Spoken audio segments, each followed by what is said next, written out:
1989-90 সালের দিককার ঘটনা। তখন আমরা খুব ছোট, এই 9-10 বছর বয়স। সেই সময় মমতা শঙ্কর আমাদের পাড়ায় আর কি আজাদগড়ে NSC বোস রোডের উপরে যে আজাদগড় রিজেন্ট পার্ক পোস্ট অফিসের ঠিক পেছনেই হেমন্ত অ্যাপার্টমেন্ট বলে একটি আবাসন আছে। সেই আবাসনের উনি 4 তলায় প্রত্যেকবার দোলের সময় আসতেন এবং আমরাও সেই দিনটার জন্য অপেক্ষা করে থাকতাম যে দোল কবে আসবে আর মমতা শঙ্কর কবে আসবেন আর আমাদের সাথে দোল খেলবেন। আমরাও অধীর আগ্রহে অপেক্ষা করে থাকতাম। তো প্রত্যেকবারই উনি আসতেন আর আমাদেরকে বাই নেমে উনি চিনতেন এবং এসে আমাদেরকে ডেকে নিতেন, এই রাজীব এসো, এই সুজয় এসো, এই পুচু এসো, এই গপু এসো, এই চন্দন এসো। এইভাবে আমরা যারা বন্ধুবান্ধব ছিলাম তখন আমরা খুবই ছোট, বললাম আপনাদেরকে 9-10 বছর বয়স, আমাদেরকে ডেকে নিতেন এবং আমাদের সাথে অত্যন্ত আনন্দের সাথে উনি কিন্তু দোল খেলতেন। আমি জানি না আমার এই কথা মমতা দি শুনবেন কি না, মানে মমতা শঙ্কর শুনবেন কি না আমি জানি না। তাহলে উনি যদি শুনতেন আমার এই কথা, মানে উনি যদি শোনেন, তাহলে হয়তো উনি স্মৃতিমন্থন করবেন, স্মৃতি আউড়ে বেড়াবেন। ওনারও নিশ্চয়ই মনে আছে এই ঘটনাগুলো, আশা করি। তো মমতা শঙ্করের কথা আমি এই কারণেই বললাম, কেননা আজকে সেই রিলেটেড একটা গল্প আমি আপনাদেরকে বলবো। আজকে একটা গল্প দিয়েই আজকের এই প্রতিবেদনটা আমি শুরু করতে চলেছি। তো যারা যারা আমার এই প্রতিবেদনটি দেখছেন বা আমার প্রতিবেদন দেখেন, তাদের কাছে আমি আবেদন করব যে আপনারা শেষ পর্যন্ত স্কিপ না করে শুরু থেকে শেষ পর্যন্ত আমার এই প্রতিবেদনটি দেখবেন, কেননা খুব গুরুত্বপূর্ণ তথ্য আমি এই প্রতিবেদনে দিতে যাচ্ছি। আর আমার এই ইউটিউব চ্যানেলটিকে আপনারা সকলেই সাবস্ক্রাইব করে আমার পাশে থাকবেন, এই আশা আমি আপনাদের প্রত্যেক ভিউয়ার্স যারা আছেন তাদের কাছে আমি রাখছি। তো চলুন গল্পটা শুরু করা যাক। দেশ সবে স্বাধীন হয়েছে, মানে 1947, 1947 সালের দেশ স্বাধীন হয়েছে আমরা সবাই জানি। দেশ স্বাধীনতার ঠিক পরে পরে এই কলকাতার অতি পরিচিত একটি থিয়েটার, যার জন্ম 1893 সালে, মানে ব্রিটিশ আমলে তৈরি একটি থিয়েটার, যার নাম ওই বিডন স্ট্রিটে অবস্থিত মিনার্ভা থিয়েটার। আপনারা সবাই জানেন। তো সেই মিনার্ভা থিয়েটারে একজন বিখ্যাত নৃত্যশিল্পীর একটি অনুষ্ঠান। সেই নৃত্যশিল্পী আর অন্য কেউ নন, মমতা শঙ্করের বাবা উদয় শঙ্কর। শ্রদ্ধেয় উদয় শঙ্করের একটি নৃত্যানুষ্ঠান অনুষ্ঠিত হবে ওই মিনার্ভা থিয়েটার হলে আর কি, ওই মিনার্ভা থিয়েটারে আর কি। তো বুঝতেই পারছেন ওনার অনুষ্ঠান। কলকাতার যারা আর কি অভিজাত অঞ্চলের মানুষজন, যারা শিল্পী মানুষজন, বিদগ্ধ মানুষজন, যারা কলা জগতের মানুষজন, যারা আর কি নৃত্যশিল্পকে ভালোবাসে, শিল্পপ্রেমী মানুষ, তারা কিন্তু প্রত্যেকেই একটি টিকিট খুঁজে বেড়াচ্ছেন ওই মিনার্ভা থিয়েটার হলের ওই উদয় শঙ্কর মহাশয়ের নৃত্যানুষ্ঠানের একটি টিকিট খুঁজে বেড়াচ্ছেন। কেননা অনেকেই যাবেন, ভিভিআইপিরা যাবেন, উদয় শঙ্কর মহাশয়ের প্রোগ্রাম বলে কথা, ভিভিআইপিরা থাকবেন, মুখ্যমন্ত্রী থাকবেন। তো সবাই একটি করে টিকিট খোঁজাখুঁজি করছেন এবং সাংবাদিকরা তারাও কিন্তু খুব চাপে, কেননা তাদেরকেও ঠিকঠাকভাবে সাংবাদিকতা করতে হবে। তো সাংবাদিকেরা কি করলেন, তারা নৃত্য নিয়ে একদম বিস্তরভাবে পড়াশোনা করলেন যাতে করে উদয় শঙ্কর বাবুকে ঠিকঠাকভাবে প্রশ্ন করা যায়। ওনারাও চাপে আর কি। আর যারা আর কি ওই ফটোগ্রাফার, তারা তো আরও চাপে, কেননা উদয় শঙ্কর বাবুর একদম কড়া নির্দেশ যে কোনোভাবেই এবং কোনো মতেই যারা আর কি ফটোগ্রাফার আছেন তারা কিন্তু ফ্ল্যাশ লাইটের ব্যবহার করতে পারবেন না। একদম কড়া নির্দেশ দিয়ে দিয়েছেন উদয় শঙ্কর বাবু। আর উদয় শঙ্কর বাবু কী ধরনের ব্যক্তিত্ব ছিল সেটা মোটামুটি আমরা পড়াশোনা করে উদয় শঙ্কর বাবুর সম্বন্ধে জেনেছি। প্রচণ্ড ডিসিপ্লিন মানে শৃঙ্খলা পরায়ণ একজন মানুষ ছিলেন এই উদয়শঙ্কর বাবু। তাই তার কথার এদিক থেকে ওদিক হতো না, এবং বাচ্চাদেরও ওই অনুষ্ঠানে নিয়ে যাওয়া নিষেধ। কেননা ওই প্রথমেই বলেছিলাম যে ফটোগ্রাফারদের ফটো তোলার সময় আলো জ্বালানো নিষেধ, মানে ফ্ল্যাশ অন করা নিষেধ, এবং বাচ্চাদেরও প্রবেশ নিষেধ। কেননা ওই আলো জ্বলে উঠলে ফটো তোলার সময় এবং বাচ্চাদের চিৎকার চেঁচামেচি বা কান্নাকাটিতে উদয়শঙ্কর বাবুর মনসংযোগে ব্যাঘাত ঘটতে পারে। আর আমরা সবাই জানি যে উদয়শঙ্কর বাবুর কাছে নৃত্য কিন্তু সাধনার মতো ছিল, তাই উনি এই বিষয়গুলোকে আগে থেকেই পরিষ্কার করে দিয়েছিলেন। তো একে একে সবাই আসছেন, সেই দিন হাজির হলো, একে একে সবাই আসছেন, অতিথিরা হলে প্রবেশ করছেন। মুখ্যমন্ত্রী এসে গেছেন, সেই সময় তৎকালীন মুখ্যমন্ত্রী চলে এসেছেন। ভিভিআইপিরা একে একে প্রবেশ করছেন, ভিআইপিরা একে একে প্রবেশ করছেন। তো সেই সময় একটি বাঙালি যুবক ওই হলে প্রবেশ করলেন। সাদা ধুতি পাঞ্জাবি পরিহিত একজন বাঙালি যুবক ওই থিয়েটারে প্রবেশ করলেন, হাতে কিছু জিনিসপত্র নিয়ে। তো ওই যে অনুষ্ঠানটি হচ্ছিল, ওই অনুষ্ঠানটির দায়িত্বে ছিলেন ওই উদয়শঙ্কর বাবুদেরই আর কি পরিবারের একজন, তার নাম অমলাশঙ্করের দাদা বিশু নন্দী। অমলাশঙ্কর আর কি উদয়শঙ্কর বাবুর স্ত্রী, মানে মমতা শঙ্করের মা, আর ওই মমতা শঙ্করের মায়ের আর কি দাদাই, মানে মমতা শঙ্করের মামা, ওই অনুষ্ঠানটার দায়িত্বে।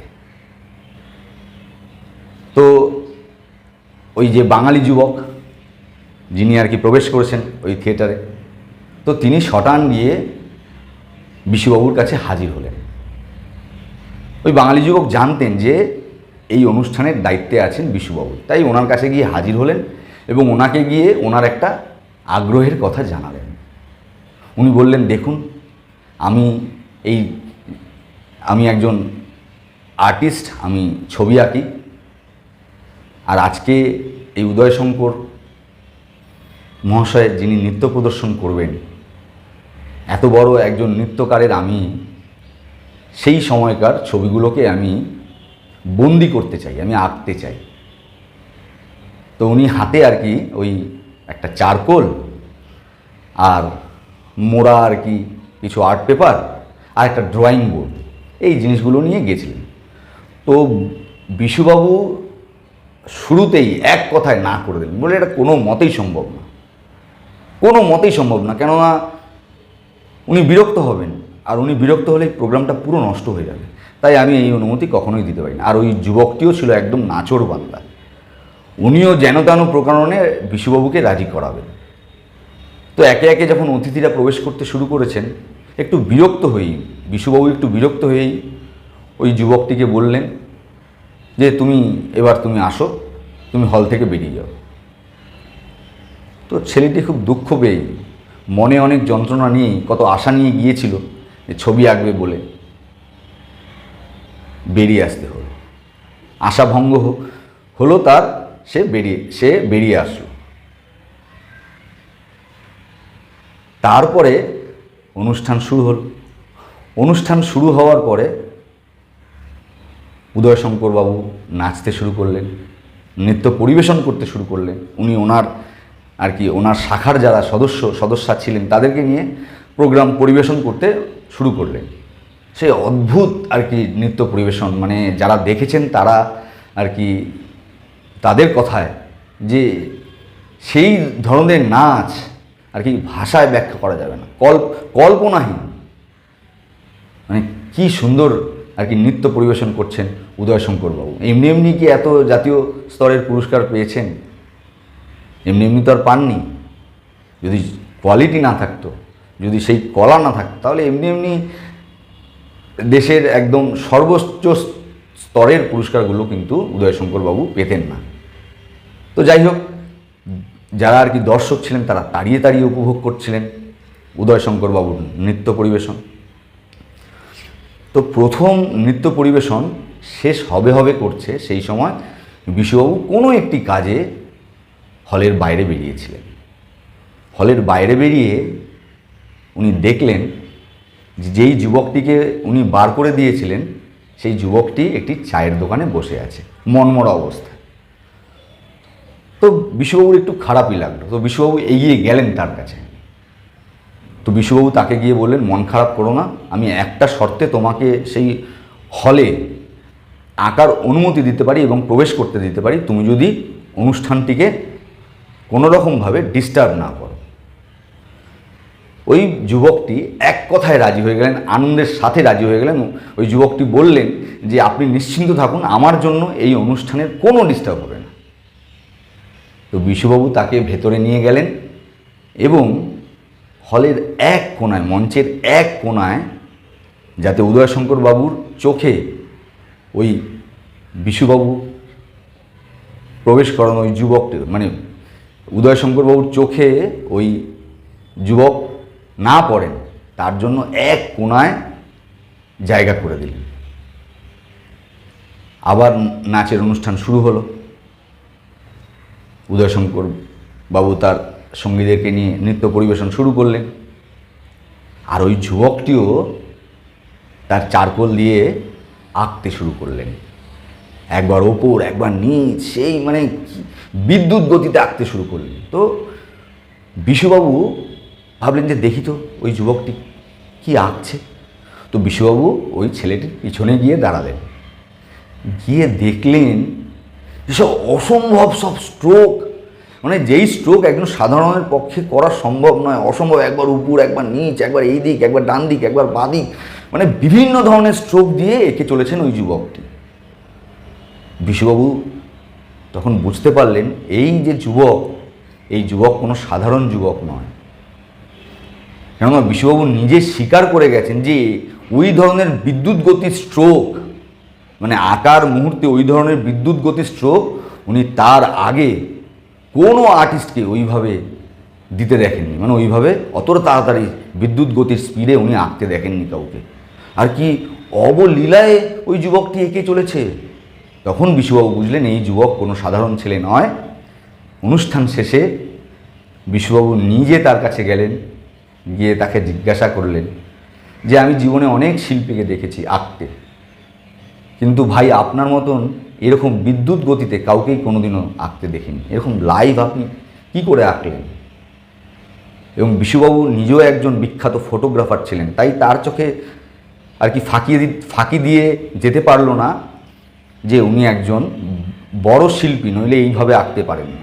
একজন ফটোগ্রাফার কিন্তু চিহ্নিত করতে পারেন, আইডেন্টিফাই করতে পারেন যে কে বড় শিল্পী আর কে বড় শিল্পী নয়। তাই বিশুবাবুর চোখে ওই দিন ধরা পড়েছিল, তাই উনি আর তর সামলাতে না পেরে জিজ্ঞাসা করেছিলেন আপনার পরিচয় কী।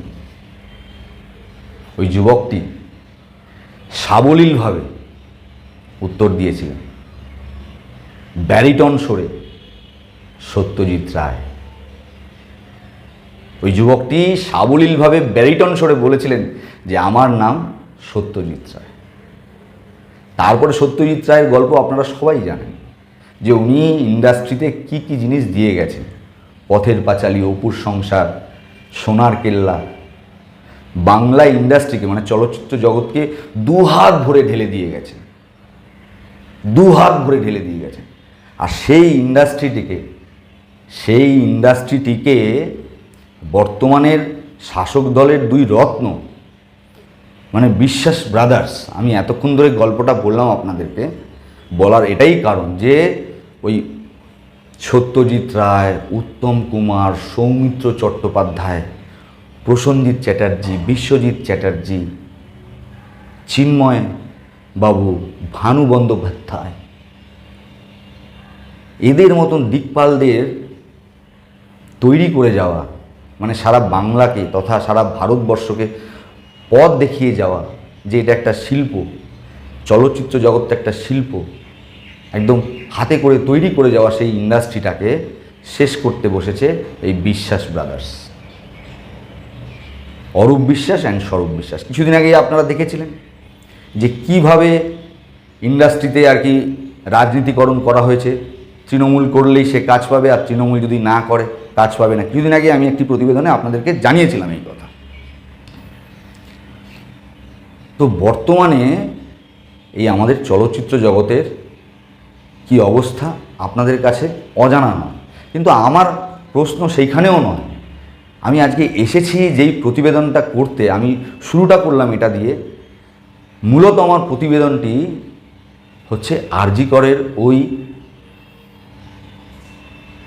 ধর্ষিতা ডাক্তারকে নিয়ে, ওই ধর্ষিতা এবং মৃত ডাক্তারকে নিয়ে, যাকে আর কি ধর্ষণ করার পরে হত্যা করা হয়েছে, তাকে নিয়ে। আপনারা সবাই জানেন কম বেশি কী ঘটনা ঘটেছে, এর আসল সত্য কী, কে চাপা দেওয়ার চেষ্টা করেছে আত্মহত্যা বলে, আপনারা এগুলো সবাই জানেন। এই নিয়ে আমি আর বিস্তারিত ব্যাখ্যায় ঢুকছি না। কিন্তু গত দুদিন আগে আমি দেখলাম এই শিয়ালদা কোর্টে ওই সঞ্জয় রায়, যাকে আর কি বলির পাঠা করা হয়েছে আসল দোষীদেরকে আড়াল করতে, সেই সঞ্জয় রায়কে নিয়ে শিয়ালদা কোর্টে প্রসিড করেছিল সিবিআই।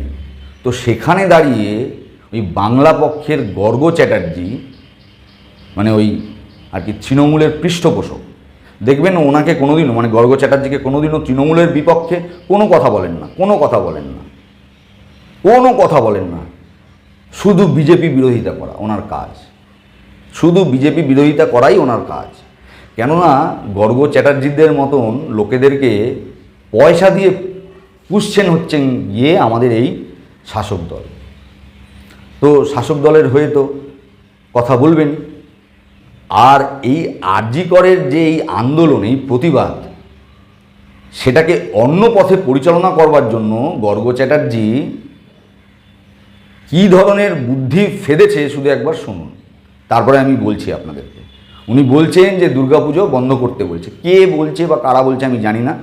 আপনারা আগে গর্গ চ্যাটার্জি কী বলছে সেটা শুনে নিন, তারপরে আমি বাদবাকি বিস্তারিত আলোচনা আপনাদের সামনে তুলে ধরছি। শুনুন গর্গ চ্যাটার্জি কী বলছে। বাংলা ও বাঙালির শত্রু বহিরাগত গুটখাখোর ক্রিমিনাল সঞ্জয় রায়, হ্যাঁ সঞ্জয় রায় নয়, সঞ্জয় রায়, তাকে আজকে এখানে প্রেজেন্ট করা হবে, ঠিক আছে? কোর্টে প্রেজেন্ট করা হবে এবং সিবিআই কে কোর্টে প্রেজেন্ট করবে। তাই এই খবরটি বেশি প্রচার করা তো যাবে না। বাঙালি ডাক্তার বোন, সে যে বাঙালি সকলে জেনে গেছে, সে যে তার ফটো এমনকি সকলে বেরিয়ে গেছে, তার নাম তো আমরা অবশ্যই বলবো না, আমরা তাকে তিলোত্তমা বলবো, তাও বেরিয়ে গেছে। কিন্তু এই বহিরাগত গুটখাখোর ক্রিমিনাল বিমারি, যেটা কিনা সমুরাত পন্ডিত সিটে থাকে, সঞ্জয় রায়, যার বাবা বিহার থেকে এসেছিল ট্যাক্সি চালাতে, যে নিজে কিনা এখানে সিভিক হয়ে গেছিল, সে আরেকখানা সিভিকে ঢোকানোর সে দালাল হয়ে গেছে। সাও বলে আরেকখানা তার দেশওয়ালি ভাইকে, পাশের বাড়ি দেশওয়ালি সাও, ঠিক আছে, দেশওয়ালি সঞ্জয়, ঠিক আছে। তারপরে এরা প্রতিটি হাসপাতালে যেরকম জানেন তারা যে দালাল চক্র, সেটারও অংশ হয়ে গেছিল এই বহিরাগত গুটখাখোর ক্রিমিনাল গুলো। এবং তাদের অনেকেই সেলতেই দেখতে পাবেন, বাঙালিদের এখানে ব্যবসা করতে দেয় না, ঠিক আছে, অনেকগুলো এখানেই আছে। এই যে এই সকল দেশওয়ালি ক্রিমিনাল গুলোর যে জিনিস হয়েছে, লজ্জার কথা বাংলার মিডিয়া তারা চেপে গেছে। আপনারা তাকে আমাদের বাঙালি বোনের সবকিছু জানিয়ে দিয়েছে, সে আসল ঘটনা চেপে গেছে। অথচ যেটা চাপতে পারেনি সেটা হলো ফরেনসিক তদন্ত, ময়না তদন্ত। ওই জিনিসটা তো আসলে আমাদের মৃতা বাঙালি ডাক্তার বোনের শরীর তো আসলে মিথ্যে কথা বললো না, তার শরীরের স্যাম্পল তো মিথ্যে কথা বললো না, না, এটাই হয়ে গেছে তাদের খুব সমস্যা।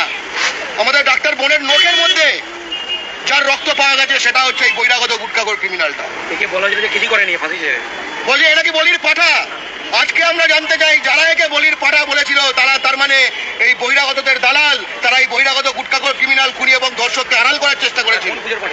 আমরা যেটা জানতে চাই যে বলা হচ্ছে দুর্গাপুজো বন্ধ করে দেবে নাকি, হ্যাঁ?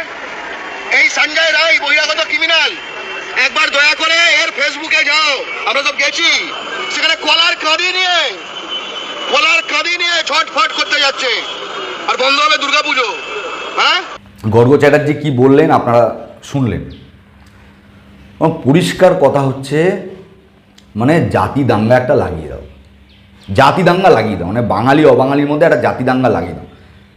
আপনারা বলুন তো, বাঙালিরা কি বাংলার বাইরে কাজ করে না? ভাবুন তো, এইখান থেকে যদি আমরা অবাঙালিদেরকে ঝেঁটিয়ে বিদায় করতে শুরু করি বাংলার বাইরে, তাহলে বাংলার বাইরে যে সকল বাঙালিরা কাজ করছেন তাদের কি অবস্থা হবে?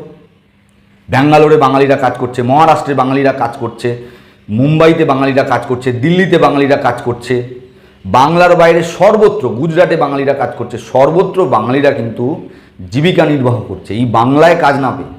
ওনার যে দিদি, সেই দিদি এই বাংলাটাকে এমন নরক বানিয়ে রেখেছেন, মানে মমতা বন্দ্যোপাধ্যায়, এই তৃণমূল সরকার এমন নরক বানিয়ে রেখেছে যাতে করে এই বাংলার বেকার যুবক যুবতীরা, বাংলার যোগ্যতা সম্পন্ন যুবক যুবতীরা এই বাংলায় করে কমে খেতে পাচ্ছে না। তারা তাদের জীবিকা নির্বাহ করার জন্য বাংলার বাইরে অন্যত্র পাড়ি দিয়েছে, কেউ দেশের বিভিন্ন জায়গায়, বিভিন্ন রাজ্যে, বা দেশের বাইরে বিভিন্ন অন্য দেশে আর কি, বিদেশে।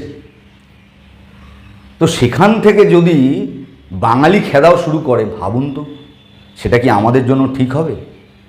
কোনো মতেই ঠিক হবে না। আর এই গর্গ চ্যাটার্জিরা ঠিক সেই কাজটাই কিন্তু করে চলেছে, যে ওই বাইরে থেকে দেখাবে যে এই ধরনের জিনিস যদি এখানে শুরু হয়, আর বাইরে যদি বাঙালি খেদানো শুরু হয়, তাহলে দেখাতে পারবে যে দেখুন কীভাবে বাঙালিদেরকে খেদানো শুরু হয়েছে। আসলে এগুলো হচ্ছে কি ওনাদের একটা প্ল্যান, গেম প্ল্যান, মানে ভারতবর্ষকে টুকরো করবার একটা গেম প্ল্যান, মানে এই বাংলাকে বাংলা স্থানের সাথে জোড়া, মানে বাংলাদেশ এবং এই পশ্চিমবঙ্গকে জোড়ার একটা প্ল্যান নিয়ে কিন্তু এরা চলছে, এরা কাজ করছে, এটা একটা ওদের এজেন্ডা।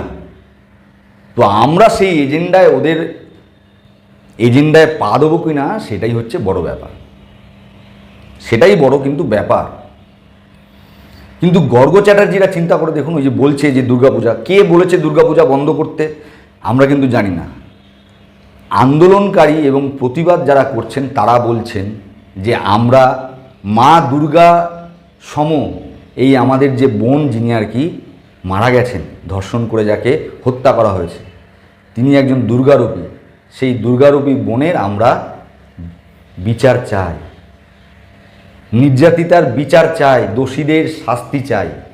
তার জন্য যদি আমাদেরকে এই বছরের মাননীয়ার অনুদানের দেওয়া টাকা, মানে ওই 85,000 টাকা যেটা উনি মমতা বন্দ্যোপাধ্যায় দেবেন আর কি, এই তৃণমূল কংগ্রেস এবার ক্লাব সংগঠনগুলোকে দেবেন, সেটা নিতে বারণ করেছে, যে সেটা নেবেন না, যদি দরকার হয় প্রয়োজনে দুর্গাপুজো ছোট করে করুন। যারা প্রতিবাদ করছেন তারা এই আবেদন রেখেছেন। কোথায় দুর্গাপূজা বন্ধ করতে বলেছে আমার কানে কিন্তু এখনও পর্যন্ত আসেনি, এবং এটা নিয়ে একটা খেলা খেলতে চাইছে এই গর্গ চ্যাটার্জিরা, এই আর কি তৃণমূল কংগ্রেস মমতা বন্দ্যোপাধ্যায় আর কি শাখা সংগঠন, এই বাংলা পক্ষের গর্গ চ্যাটার্জিরা। তো আমরা কদ্দূর এই পাতা ফাঁদে পা দেবো সেটাই হচ্ছে দেখবার। এই কিছুদিন আগে বাঙালিরা, ওই দেখেছেন না, বাংলাদেশ থেকে যে সকল হিন্দু বাঙালিরা ওই পদ্মার নদীতে দাঁড়িয়েছিল, মানে গলা বুক জলে, তারাও তো বাঙালি, তারা বাংলা ভাষায় কথা বলেন।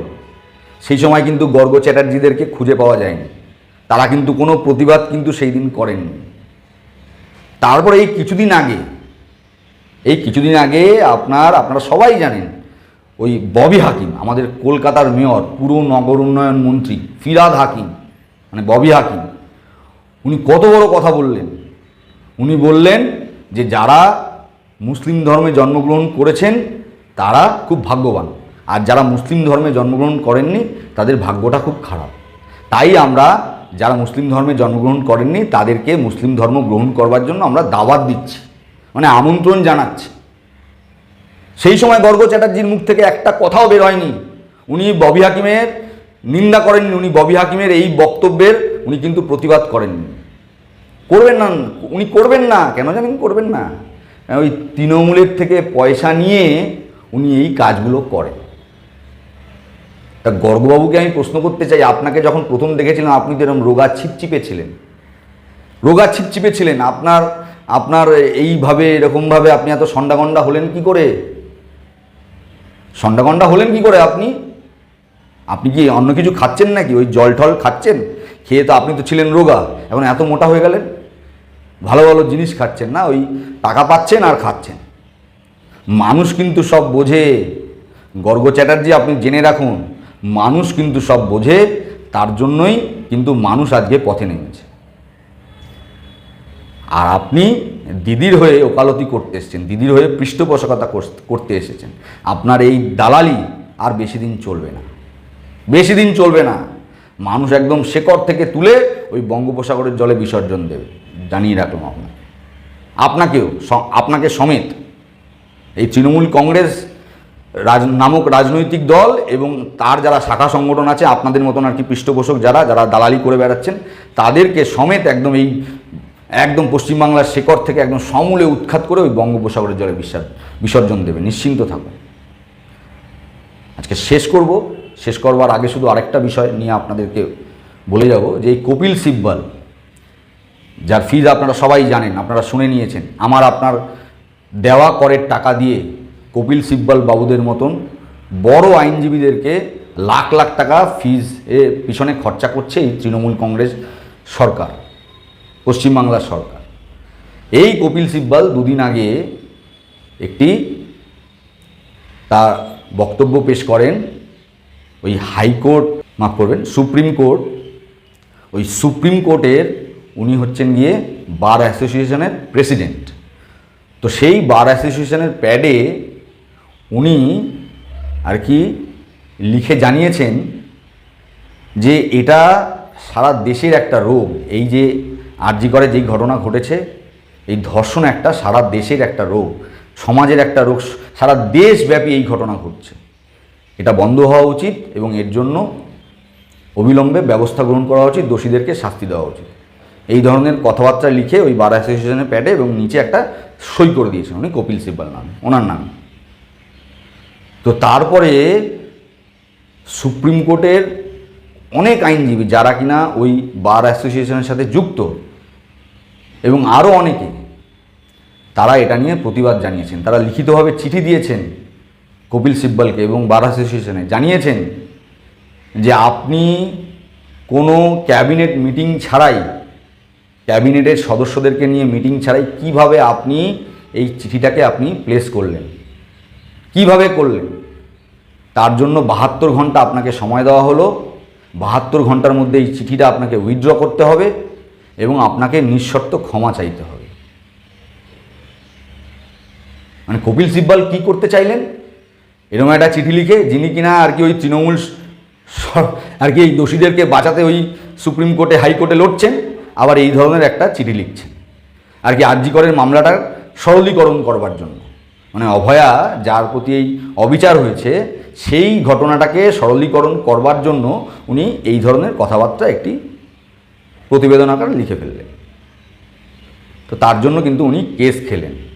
3 দিনের মধ্যে, মানে 72 ঘন্টার মধ্যে ওনাকে ওই চিঠি প্রত্যাহার করতে হবে এবং নিঃশর্ত ক্ষমা চাইতে হবে। আসল কথাটা কি জানেন তো? সৎসঙ্গে স্বর্গবাস, অসৎসঙ্গে নরকবাস।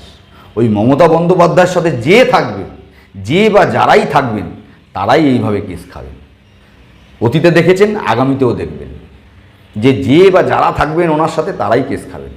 কেননা আমরা কিন্তু এই কথাটা জানি খুব ভালো মতনই, বাংলার একটা প্রবাদ বাক্য, সৎসঙ্গে স্বর্গবাস, অসৎসঙ্গে নরকবাস। অতীতে আমরা দেখেছি বালুকে কেস খেতে, অনুব্রতকে কেস খেতে, পার্থ চ্যাটার্জিকে কেস খেতে, এবার দেখলাম কপিল সিব্বলকে, আরও অনেকে কেস খেয়েছে, নাম বললে শেষ হবে না, নাম বললে শেষ হবে না। তাই ওই একটাই কথা, সৎসঙ্গে স্বর্গবাস, অসৎসঙ্গে নরকবাস। তাই যারা যারা এখনও মমতা বন্দ্যোপাধ্যায়ের সঙ্গে আছেন, অবিলম্বে ওনার হাতটি ছাড়ুন, নইলে কিন্তু আপনাদেরও এই একই অবস্থা হবে। আজকের মতো এখানেই থামছি। সবাই ভালো থাকবেন, সুস্থ থাকবেন। দেখা হবে আবার পরবর্তী আরেকটি প্রতিবেদনে। জয় হিন্দ, বন্দে মাতরম, ভারত মায়ের জয় হোক।